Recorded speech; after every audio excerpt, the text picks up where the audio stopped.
We're live.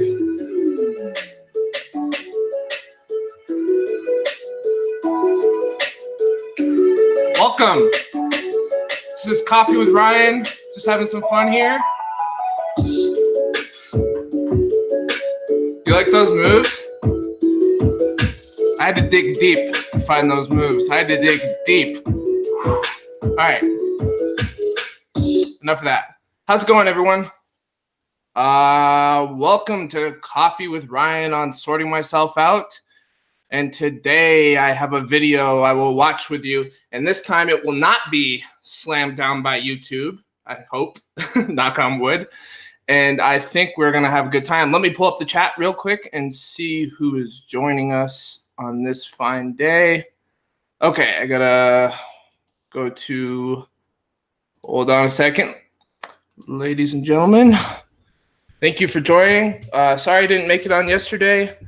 I was filming with Dr. Strachan all day, and I didn't make any time to come on live. So if you were expecting me, that's why I wasn't here. So I apologize for that. And let's see who's in the chat. Thank you for being here. We're going to watch a Jordan Peterson. Oh, sorry about that. We're going to watch a Jordan Peterson video together, and I'm going to respond to it. Now, I have to warn you, today I do not have a lot of time, and that's one thing I just want to get out of the way real quick. I am sorry if I hop off early today. Until June 23rd, I'm basically just cramming graduate school papers. Now, you might be asking yourself, Ryan, if you're cramming graduate school papers, why the fuck are you on YouTube jerking around, dancing, and doing live streams? And that is a very good question. But my answer is that this channel is important to me, and that I still want to do something for the channel even when I'm trying to hit some deadlines in other areas of my life. This is a very important project to me. But a lot of you have been writing in emails and requests to talk, and even people like my buddy Gloff, who's watching right now. And I'm not able to schedule much outside of what I'm currently doing, and these live streams is kind of the way that I'm prioritizing my channel right now. Of course, our channel, because if you don't know Mercury Black, he's my co-host and he's awesome. So Jordan Peterson's about to be on here. I'm going to play this video, and no, I'm not talking to Jordan Peterson. Anytime it says Jordan Peterson response or something like that, Jordan Peterson is not on the channel. If Jordan Peterson ever joins us on this channel for a conversation, I will make it clear somehow in the video description and also in the title of that video. Okay, so we're going to watch a Jordan Peterson clip, and I'm going to respond to it. But first, let me say hello to everyone. Gloff, thank you for being here. Griswold Grimm, thank you for being here. Hope you're feeling better, buddy. A Burrito, thank you for being here. Anyone else in the chat, feel free to shout yourself out. And we're going to get started here. So let me pull up the video. I'm going to put the chat down for a minute. I never tell someone that they're okay. Hold on a second, Jordan. I didn't tell you could talk yet. Sorry, I would never talk to Dr. Peterson that way. I'm just being a smartass. But I can command his screen time. Okay, so we're going to share the screen. I'm going to adjust my microphone so y'all can hear better. Sorry, hold on. It's a pain in the ass. Okay, I think that's good. And here we go. And I always speak to individuals in the audience. I never tell someone that they're okay the way they are. You know, there's this idea that came up in the 60s that you're okay the way you are. Well, I like that idea very much. And I think it's a very bad idea, especially when you're talking to young people who are lost and nihilistic and depressed and suffering and aimless and ideologically possessed and prematurely cynical, because they're not okay the way they are. And if you tell them that they are, then they think, well, this is it, that's life. It's like I've hit the pinnacle at 18. I don't know anything about the world. I haven't contributed anything to it. But there's no up because I'm okay the way they are, the way I am. It's like, you're not okay the way you are, especially if you're 18. You've got 60 years to put yourself together, and you better you better be better at the end of that than you were at the beginning, or something has gone seriously wrong. And so it's not an optimistic thing to tell people that they're okay the way they are. It's a pessimistic thing, because what you do is denigrate what they could be for what they are. And I know that is a terrible idea, technically speaking, from a psychological perspective, because it's who you could be that imbues your life with meaning. It's not the only thing. I mean, you have your friends and your family, but they expect something from you too. Okay, so we might watch a little more of that video, but I want to respond to what's been said so far, and I'm going to pop my microphone back in the proper position. There we go. Okay, so and feel free to write in the chat what your thoughts are on that idea. Jordan Peterson's, this is something he said an awful lot. So for those of us who have been following Dr. Peterson, we're very familiar with the idea that, it's not just as simple as looking in the mirror and telling yourself, I accept myself, I love myself, I'm okay just the way I am. That is a sort of way, it can be a way of self-deluding. So I like the way that he presents it.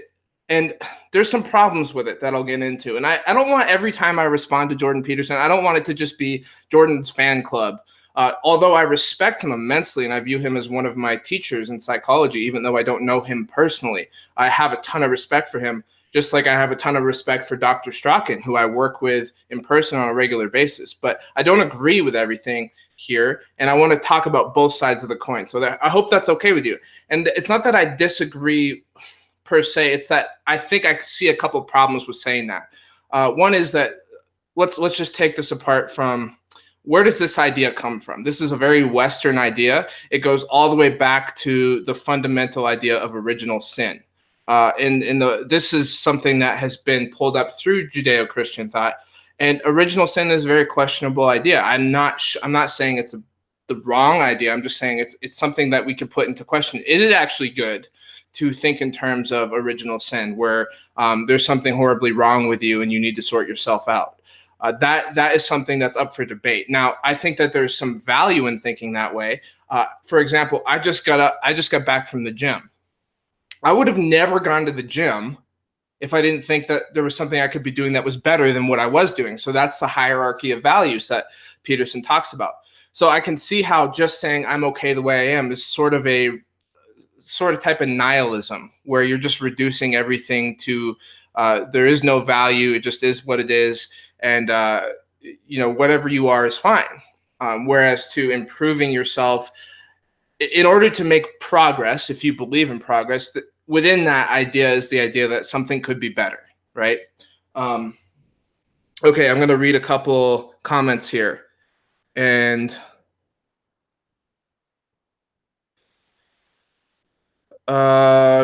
Griswold Grimm puts in the definition of denigrate. 1, to attack the reputation of, defame or denigrate one's opponents, to deny the importance or validity of. Yeah, and I would never do that to Peterson, because I value his work. I've learned way too much from him to denigrate him, although I think it's good to have open questions about what he's saying. Like in Buddhism and Taoism and more of the Eastern traditions of religion, spirituality, and philosophy, there is this more acceptance of what is and less pressure to make progress. The West has very much been founded on the idea of progress. There's problems with that. Like I know people who are incredibly productive. They're always working. They're always getting something done, but they're never really okay with themselves. They cannot even be in the present moment. So that productivity is king, but there's no such thing as being yourself and just allowing yourself to enjoy life. That's a problem.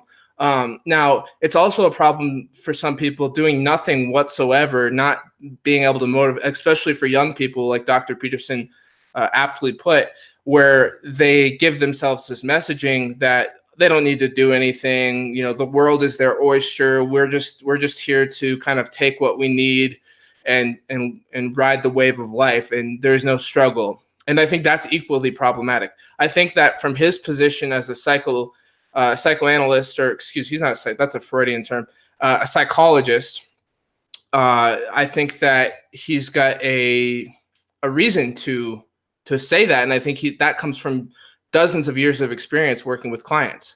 the way that he's working with young people to sort themselves out. So Leonard says, anyone in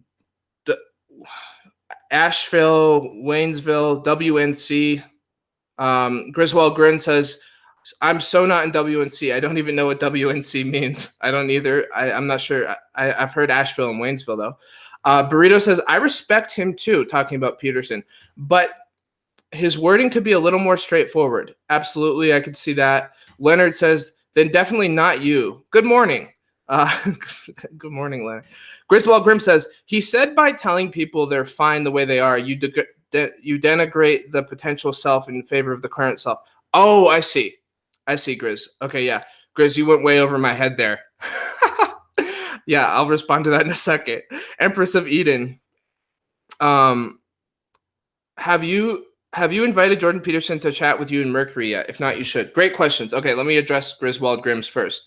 And hello, Bruce. It's good to see you. Maybe you're working again, fixing people's gas lines. And I love imagining you in people's house working on something while you're listening. So that's fantastic. Okay, so Grizz, yes, I think that is an interesting point, that you denigrate your future self by going for short-term gratification. I think that's kind of Jordan Peterson's teachings about learning how to make a deal with the future, and how the idea of sacrifice was the discovery of the future, because if you make a sacrifice now, then you'll get something later. And that's right in line with his idea of don't settle for just being good enough now. Create an image of yourself to work towards. And I think that's fundamental to what I do in my own personal growth as well. Okay. So Empress of Eden, welcome. It is good to see you here. Have you invited Jordan Peterson to the chat? So yesterday, actually, or was it the day before, I went on Dr. Peterson's website. For those of you who don't know, he reposted one of my videos on Facebook. It was one of the future authoring videos, and it was a kind of a video blog. And he said, always good to see someone working on themselves from the future authoring program, or something like that. And I wrote a comment, thank you so much for posting this. It was a great day. Made my day. It was an awesome day. But I don't know how to get a hold of the guy. I know Andrew somehow got a hold of him, but I can't find that contact information. I went on his website. He's not really available to just reach out to. You can contact his agent for a public speaking event, but even in there, it's like, what's your budget? There's questions like that. So I'm not sure how to get a hold of Dr. Peterson, other than I have some really big questions for him. And none of them are really political. So I think it would be a fun discussion. They're mostly psychological questions. So, okay, so let's see here. Let's watch a little more of this video, and then I'll read the rest of the comments. And just keep on. I love all your ideas so far. Just keep on writing in the chat if you want to. My grandma is messaging me on Facebook. Hi, Grandma. All right.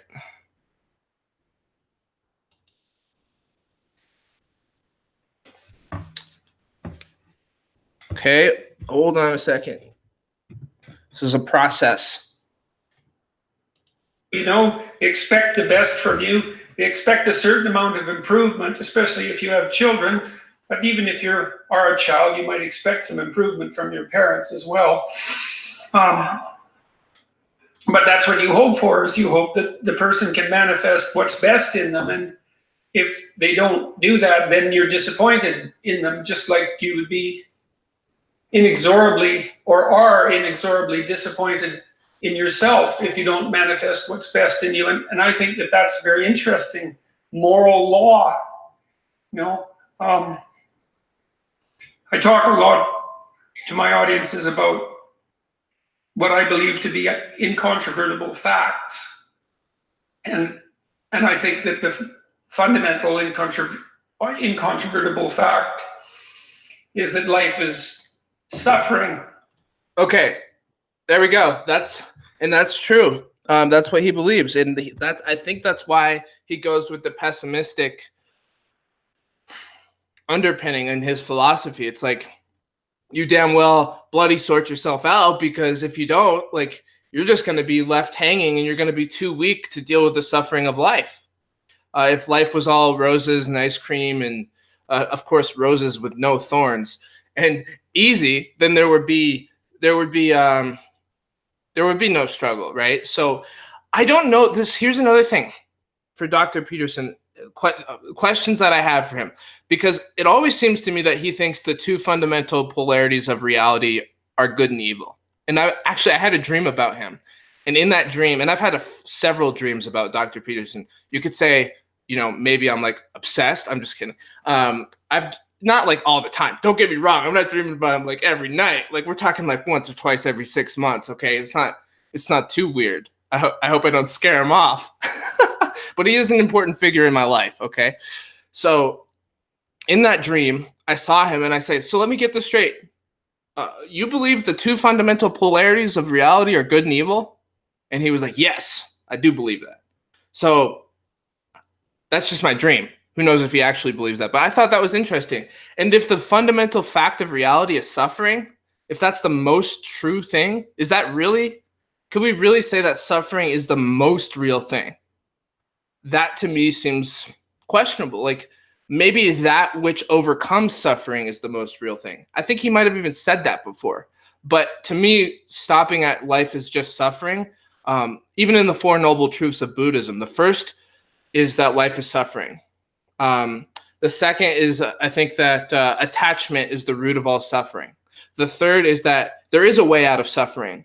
And I think the fourth is that the Eightfold Path will bring you to the cessation of suffering and to nirvana, to enlightenment. So like, to me, like whatever can overcome suffering is more real than suffering itself. So maybe that is what he actually means. I think he might have said something like that in the past. I've listened to so many thousands of hours of his lectures. Like honestly, his ideas are so embedded in my head, along with some other profs and teachers, that I just want to be careful that I'm not like arguing with his own argument, because that would be so stupid.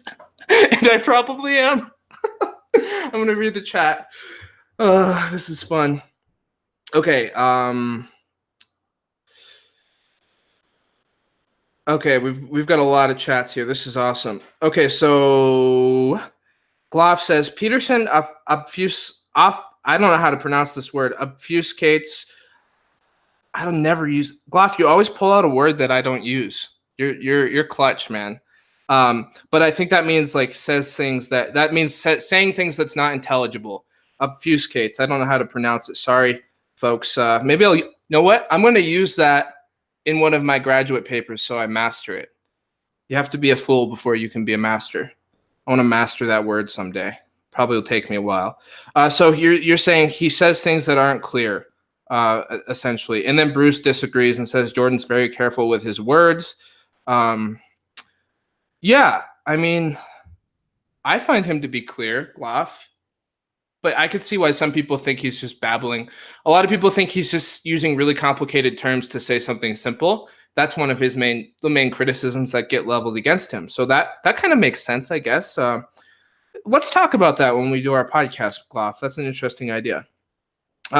Boy Meets Wort says, yeah, it seems to me that you have to hoist up as much responsibility as you can, but it kind of misses the Joseph Campbell idea, follow your bliss. I actually think Peterson kind of might have misunderstood Campbell's, what he meant by that. I don't think, because I actually studied Campbell this last quarter. We had to read several of his writings, and I'm in a Jungian psychology school. That's what my graduate studies are really focused on.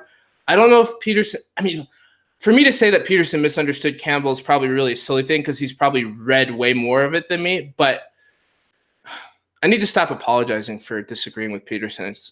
It's making me weak. Stop saying things that make you weak, Ryan. Cut it out. Okay. I'm not sure if Peterson interpreted that correctly, because I don't think Campbell meant follow your bliss as in like be an airy-fairy hippie and don't take any responsibility for your life. I think he meant follow what makes you feel connected. Follow what makes you feel alive in life. Follow your purpose. And I guess bliss is kind of a word that Peterson doesn't like. I don't know. But yeah, he might have misunderstood Campbell a little bit. Bruce says, indeed, I'm working, LOL. You're like, yeah, it's Tuesday. I'm fucking working. What are you doing?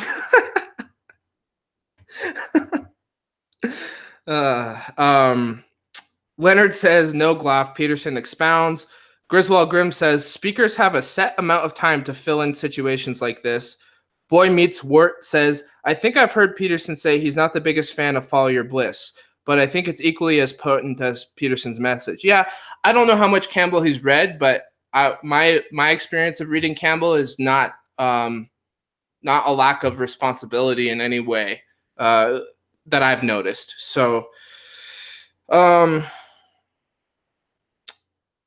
A Burrito says, he says very intellectual sentences and structures them well, but I think what he says sometimes doesn't come off as practical to a lot of people. Interesting.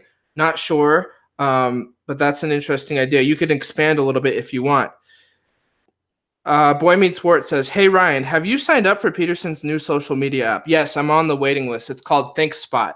Look up at ThinkSpot. Or just ThinkSpot on Google, or go to his Facebook or Twitter page and just click on one of the links that he left there. I'm waiting for it. I'm excited for that. That's going to be awesome. It's not only going to be social media, but I think it's a way that content creators can monetize, which I'm excited to see about. Griswold Grimm, I hear he charges like $200 for a handshake. An appearance on a podcast ain't going to be cheap. Yeah, maybe. Like whatever he charges is his business, and I'm not mad at that. I mean, he has every right to charge for his time. And if people pay him willingly, then that's on them. So, yeah, I mean, he spent most of his life as an obscure professor. So if he wants to live out his days as a millionaire, I don't have any problem with that personally. And I don't think he would charge to come on a podcast. Do you really think he's charging Joe Rogan? I mean, he might charge me because I'm a small fish and Joe Rogan is so beneficial to him. But I don't think he's charging. I've never met anyone who charges to come on a podcast or an interview. Is that a thing, Grizz? Interesting idea. Okay, Empress, I'm going to skip a few comments. Sorry, everyone. I'm way behind. Empress of Eden says, you don't need to contact him directly. Just state it out loud. Good point. Dr. Peterson, if you're watching this, highly uncertain if you would watch this. But if you are watching this, I have some very big questions for you, and I would love to get your wisdom on certain things. Like, for example, personality and genetics, and, questions that are kind of in the weeds of psychology a little bit. So I want to get out of the mainstream conversation and into the dirt with actual technicalities within psychology. I would love to. That's really what I would focus on. And meaning, living a meaningful life, living a purposeful life. Oh, and I want to talk to you about soul. What does it mean to have a soul? I've been trained by Dr. Strachan in this thing called soul-directed living. It's an interesting idea. I'd love to get Dr. Peterson's thoughts on that. So, okay, I'm going to skip down to the bottom here because I'm missing so many comments. Can we raise money for this? Leonard says, can we raise money for this Jordan B. Peterson on this podcast? I don't know what you mean by that. To talk to Jordan Peterson. That's a great idea, Leonard. I don't know if he charges. I don't know if I have no idea what his agent or how he does interviews with people. Now, if I was creating a public speaking event, which I might do one day, I could understand him charging for that. I have never met anyone that charges for podcasts. However, if he did charge for podcasts, I wouldn't be mad at him. I'd be like, okay. But I mean, interviewing people seems like a mutual exchange between two professionals that are attempting to further their own business and development and ideas. But I have no idea. So that's beyond me. Potato says Jordan doesn't need your little pay piggy money. He's earning 6 figures a year. Okay, Grizz has a good question. Since you skipped to the bottom at sorting myself out, compare and contrast. Follow your bliss versus what you seek is in the darkest place you can find. Yeah, and that's that kind of, he tells the story, Peterson tells the story of the round table, King Arthur's round table. And in order to find the Holy Grail, they had to go in the darkest places. And follow your bliss doesn't necessarily deliver that, does it? I think it depends, like this whole Jungian idea that you have to work with your shadow and you have to go into the shadow and find the gold is a good idea. There's a lot of truth into it. It's hard for me to say clearly how to balance those two ideas, because following your bliss is just following your meaning path, your truth. Follow your truth. It starts to sound more, when you say stuff like follow your truth, you automatically get put into hippie world or new age world or unscientific world, and that's fine. Whatever, it is what it is. But I do believe that everybody has truths and you can follow them. So I mean, if you don't like the terms, then it is what it is. But I do think this idea of just following your truth naively, like you're not gonna hit any dragons on the road, that's kind of silly. I mean, life is life. Everyone's gonna have to slay a couple dragons if they want to make it. If they want to stick around for a very long time. But this whole idea of like going and sitting in the darkness just for the sake of sitting in the darkness, I don't think that's any better either. Personally, for me, I'm not speaking for anyone else. I think that if you do have to go into the shadows, it's to get something. It's to find something. Whereas like a lot of people just like to sit in the shadows just to dwell in them. And that's not me. That's not my personality. I'd rather seek the light and only go into the shadows as much as I need to. And I do go in there. I do go into those dark places in my psyche.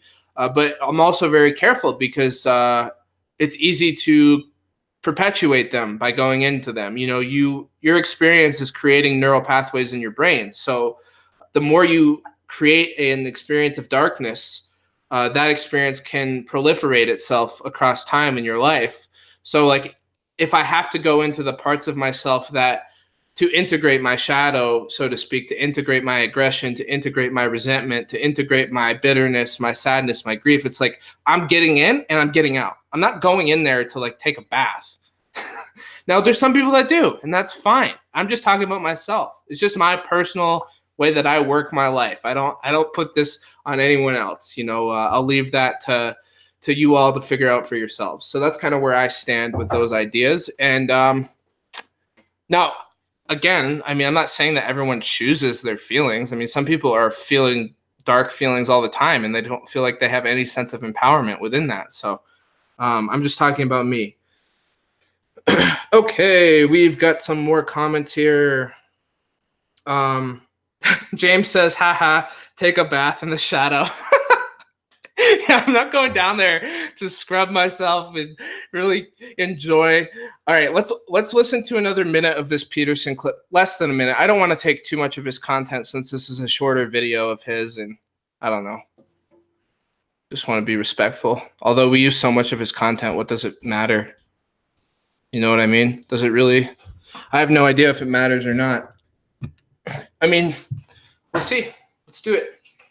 And I think that's why that's a primary axiom of religious belief, in some sense, almost regardless of the faith, that life is suffering. And everyone knows that, although they don't necessarily like to admit it or to talk about it. I mean, you don't have to scrape beneath the surface very far in someone's life to find a tragedy lurking. If the person that you're speaking with doesn't have something pretty awful happening to them right at the moment, economically or socially or within their family or physically or mentally, the probability that someone they love has a problem of that sort is extraordinarily high. And if you happen to be among the fortunate minority for whom that isn't true, well, all you have to do is wait, and it will be true soon enough, and sooner than you think. Okay. Yeah. I mean, how many times have we all heard him say that? I mean, I can't count. I've heard him say that so many times, and it's true. When I look at my life, like, like you only know me on the surface. You don't know like what's going on behind the scenes. You don't know like where the areas of pain are. Look at Mercury, my co-host's life. You don't know like what his personal problems are. Like we all have so many things that we have to come up against in our lives. We loss and pain and grief and just on countless struggles. I mean, same with all of you in the chat. You guys have struggles that we don't know about. We're only on the surface level communicating with our personas, with our outward personalities. And I think that Peterson's right about that. I think that life is full of pain, and that's true. That's absolutely true.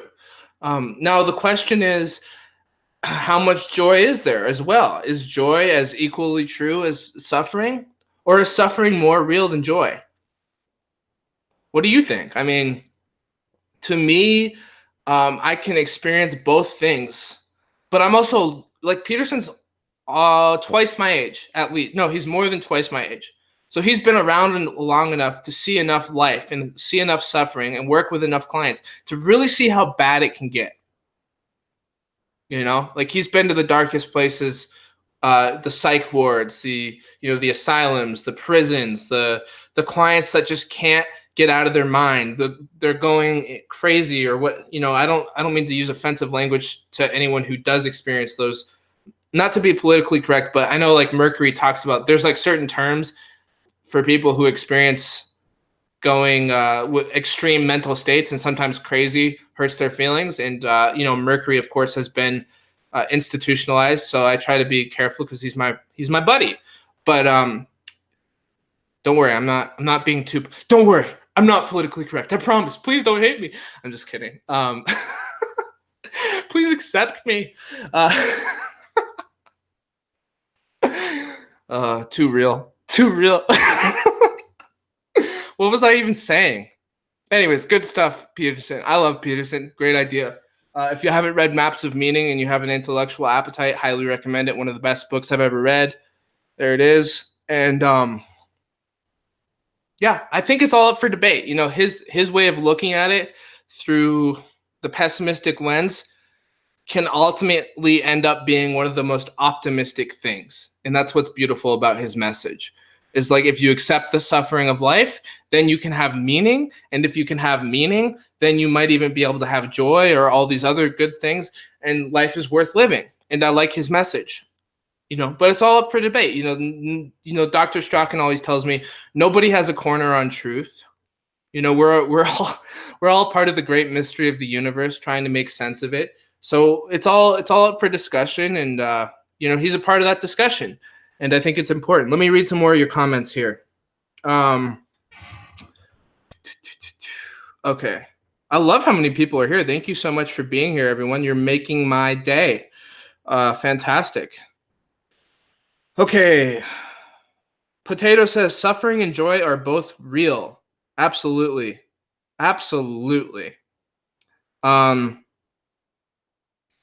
Okay, where should I start here? I still love James' comment about laughing about taking a bath in the shadow. Take a shadow bath.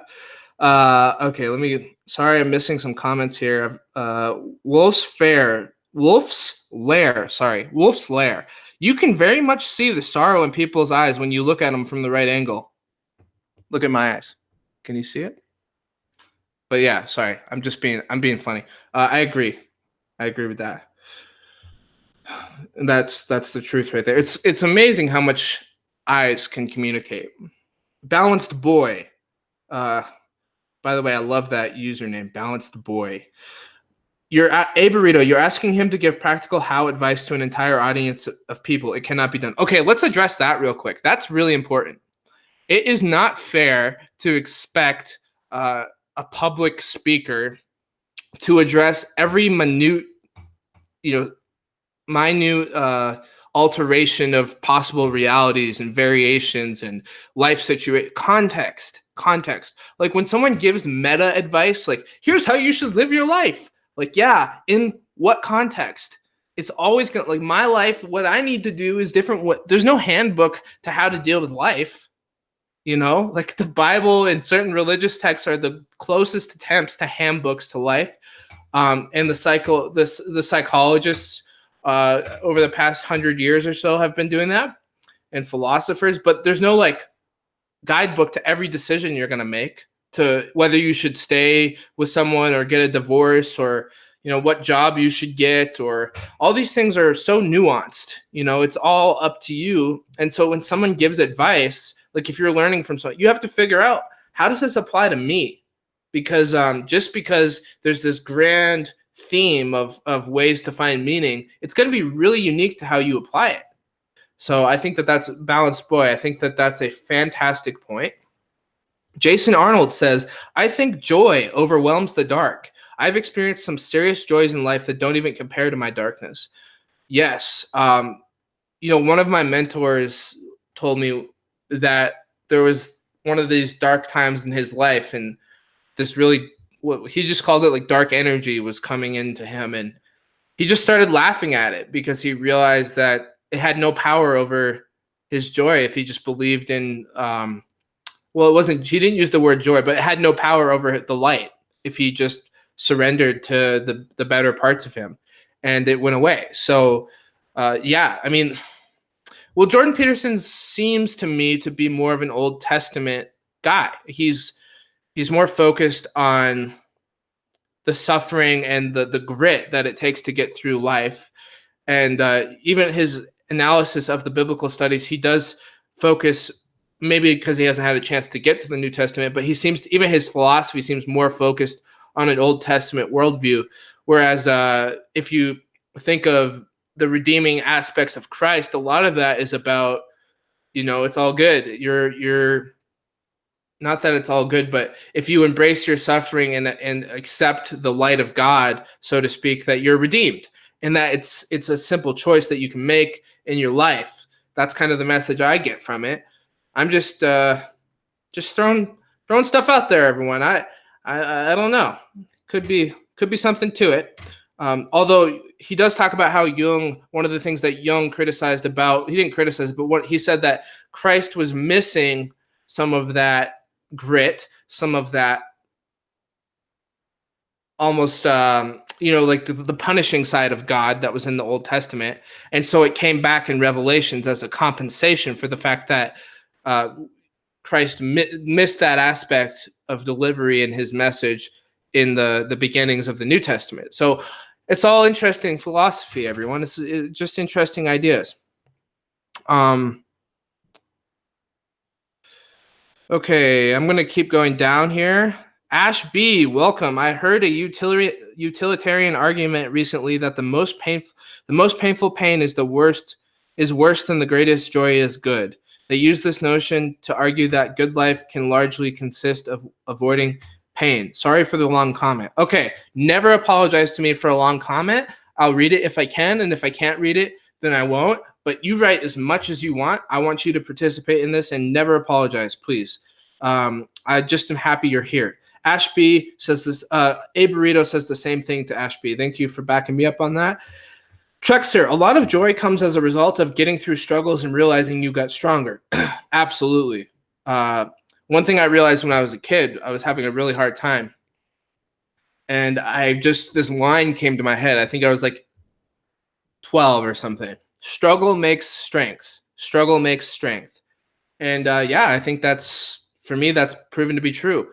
Going to the gym and facing resistance, lifting weights, experiencing pain and suffering in life, getting your crutches stripped away from you and having to face reality on reality's terms, learning how to weather the storm.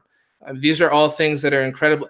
Those experiences of resilience create a threshold of pain that allows life to be more meaningful and joyful, because we're not shying away from anything. We're not, like, comfort is poison.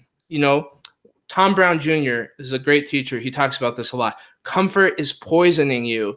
When you're always comfortable, you're never pushing yourself. You're always in the confines of the perfect temperature, but whether it be as a metaphor, psychologically, or literally, like in your house, like you're afraid to sweat. You're afraid to get out and get after it. You're afraid to push yourself. You're afraid to experience stress. These things, it's just not how humans were meant to live. We were meant, like, think of our ancestors. Like, man, they were just surviving, for thousands of years, like just getting by. Like that struggle was real. And sometimes I think we have so much comfort in our lives. We have the luxury of creating problems in our minds that might not have been created otherwise, if that makes sense. Because when you're out in the wilderness just trying to survive, I don't know how many of you have had wilderness experiences, but when you're out there and the wind is just roaring in your face and it's cold and you're trying to get by that day, your mind is focused on the task at hand. You're not necessarily worrying about things in the future or the past. You're in the present moment. So that's being in difficult situations forces us to be present. It forces us to let go of worries and anxieties, and it just forces us to deal with life on life's terms. And I think that that's part of the reason Dr. Peterson encourages people to push themselves, because when you take on a load and you push yourself, you give yourself the experience of having no other choice but to focus on the task at hand. Because if you lose focus for 1 second, you might drop one of those balls that you're juggling in your life, and that mistake could have consequences. So putting yourself in a situation where consequences matter could enhance the meaningful engagement of your entire life. And so I think that that's beautiful, and I agree with that 100%. Okay, I have to write papers, but I'll read a few more comments, and then I have a couple things to say to you all, you good people. And y'all are awesome. This is so fun. Okay, so let's see. Griswold Grimm says, to me, the most interesting take on the New Testament is meek is a mistranslation. Yes, that is a very interesting. He says meek doesn't mean like poor and weak. It means those who have swords and do not use them. Did I pass the test? I want someone to give me a Jordan Peterson test. And on that test, my girlfriend just texted me. Hold on. Let's see. Oh, okay. I thought she was telling me. I thought she was going to say, you're being too loud. I'm kind of yelling. I'm a pretty loud person. She doesn't like that. But yeah, those who have swords but do not use them, or something along those lines. But anyways, I want someone to give me a Dr. Peterson test. All his isms, his sayings, his beliefs, maps of meaning, 12 rules for life. I want to see if I pass that test, because if I ever met Peterson, I had an idea for him. I was thinking about starting some sort of like Petersonian peer counseling, where people who are really caught up on the reading and the lectures, like it's not a therapist, because that's like very specific training and you'd get in trouble and all that, but just people who are really into Peterson's work and they've read a lot of it and they've studied it enough that they can regurgitate it a little bit with their own sense of meaning. So it's kind of theirs. And then they talk to each other, peer counseling. They help each other out, not giving advice, not crossing psychological boundaries, but just like framing life meaning in a certain way that's impactful. Because not everyone can talk to Dr. Peterson. So peer counseling, Petersonian peer counseling might be kind of a cool idea. Anyways, I digress. I agree with that, Grizz. It's a very interesting take. Gloff says, my buddy tried to pick up a girl by going up to her and rapping about how he didn't actually have eyes, while also talking about how much weed he smoked. How much they're getting married next week. What the fuck? You gotta tell me, Gloff, I want to hear that story in person next time we talk, okay? That's pretty funny. Potato says, let's hope they don't procreate. Come on, man. Be nice to Gloff's buddy. We can't be trashing people's friends. Okay, so I'm almost done with this stream. Hold on, ladies and gentlemen. I want to read a couple more comments, and then I have something to tell each of you that I think that is important. So stay tuned. Boy Meets World. Seemed like the New Testament gets represented by the loving, judging duality by splitting God into Christ and Satan. Yep, and Jung found the same thing. So you're right up there with the great mind of Carl Jung, Boy Meets World, and you might want to consider a career as a psychologist, because that's a very good observation. Of course, you might have heard that somewhere, but still, you're a brilliant guy. Good observation. Jason says, wow, I love this live stream. Thanks for this, dude. This is awesome. I love having these conversations. Not many people want to talk through these things in real life. Thank you very much, Jason. That means a lot to me. And I think this is a good time for me to say, I'm going to be doing these coffee with Ryan in the mornings. Okay. And right now I'm really working on getting my papers done. So it's going to be limited for the next week, but I want to try. Here's what I want feedback on. Do you want coffee with Ryan every weekday? I can't commit on weekends. I've got to prioritize other things, but I can do weekday mornings. Or do you want me to just do 3 weekday mornings or 2 weekday mornings? Like, in other words, give me some feedback right now if y'all don't mind in the chat. How often do you want to hear coffee with Ryan? Because this is something I could do often, but I don't want to overwhelm you with content, and I don't want to do a show every morning if y'all aren't necessarily interested in a show every morning. And so just tell me in the chat right now if you don't mind. Potato says, I want a 4-hour coffee with Ryan watching Jordan Peterson videos every day. That's hilarious. That could be fun. So give me some feedback. Don't do every day. Tracy says too many. Okay, so how many should I do? Do you want? I was thinking like I could do Mondays, Wednesdays, Fridays. I just tell me give me some feedback, please. 2 or 3 per week is perfect from Jason. Okay, and when I make that schedule, I want it to be so you know exactly when to expect me. 3 days a week. Okay, that's what I would show up to. So 2 or 3 times a week. Okay, fantastic. So I think I'm going to do 2 or 3 times a week. Okay, great. Everybody's saying 2 or 3 times a week. So that's what I'll do. So right now I'm leaning towards Monday, Wednesday, Friday. But today's Tuesday and I wanted to get caught up. So let me think about that. But how about this? Here's what I'll do. I'm going to come on again tomorrow morning. If you can make it, great. If you can't make it, that's fine. And tomorrow morning, I will have a live stream schedule ready for you that you can depend on. If I ever divert from that schedule, I will tell you, because I either have a meeting or I have to go film an interview with someone. As some of you know, there are interviews on this channel. I suggest you check it out. So thank you so much for being here. Please hit the subscribe button, the notification bell, and hit the like button if you want to support what I'm doing here and what Mercury is doing here. If you just don't do that sort of thing, I'm just glad you're here. Okay, that's the bottom line. I don't ask for much other than that you're here is fantastic. So thank you so much for being here.